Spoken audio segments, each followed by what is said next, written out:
BART Police Chief Gary G. released new information about the officer that shot Oscar Grant. Chief G told reporters that the officer is a 2-year veteran of the BART Police. The chief said Grant was shot with the officer's .40 caliber duty pistol and confirmed that Grant was not armed. Our preliminary investigation indicates that Mr. Grant was not in handcuffs or restrained at the time of the shooting. After a person is shot, it is part of standard procedure to handcuff the person until you're certain that there's no threat and the person isn't armed. We're reviewing all the evidence, including any videos that have been submitted or that we can gather, witness statements and physical evidence as we compile the accurate account of what happened. This is the first officer-involved shooting by a BART police officer in 7.5 years. Oscar Grant's family and friends plan to protest the shooting death today. They say they'll be at BART headquarters in Oakland at noon.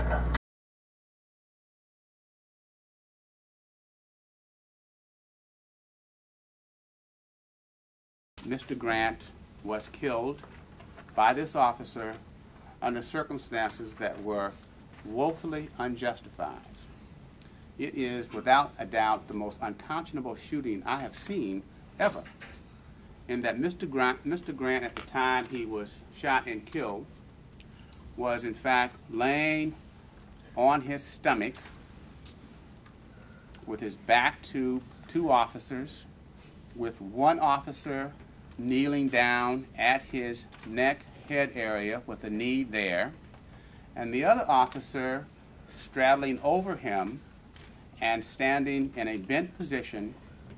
When Mr. Grant's back was to him, he did not have a weapon, he was not kicking, he had been turned over, one officer was pulling on his arm, and the officer, for reasons that are the most shocking to me, pulled out his weapon and within moments fired it directly into the back of Mr. Grant. The man just shot him. Bah!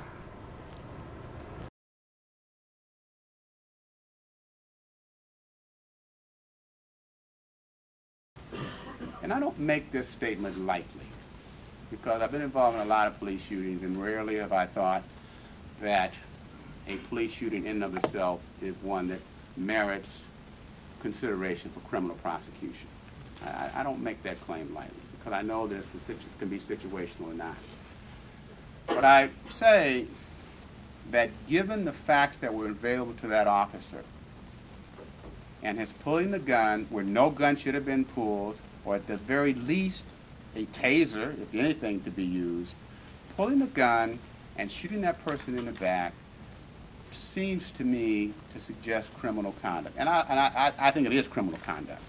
It is the kind of criminal conduct that you could find to be second-degree murder, that is a reckless disregard for human life, that is putting a gun and firing it under circumstances where there's just no factual basis for it, you know.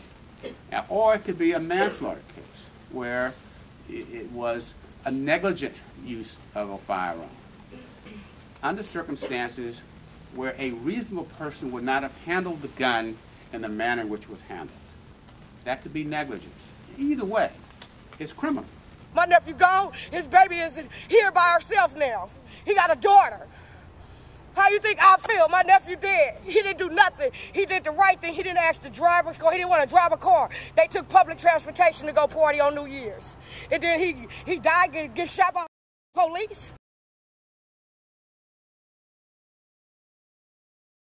I've drafted a notice of claim on behalf of the mother and the child for $25 million.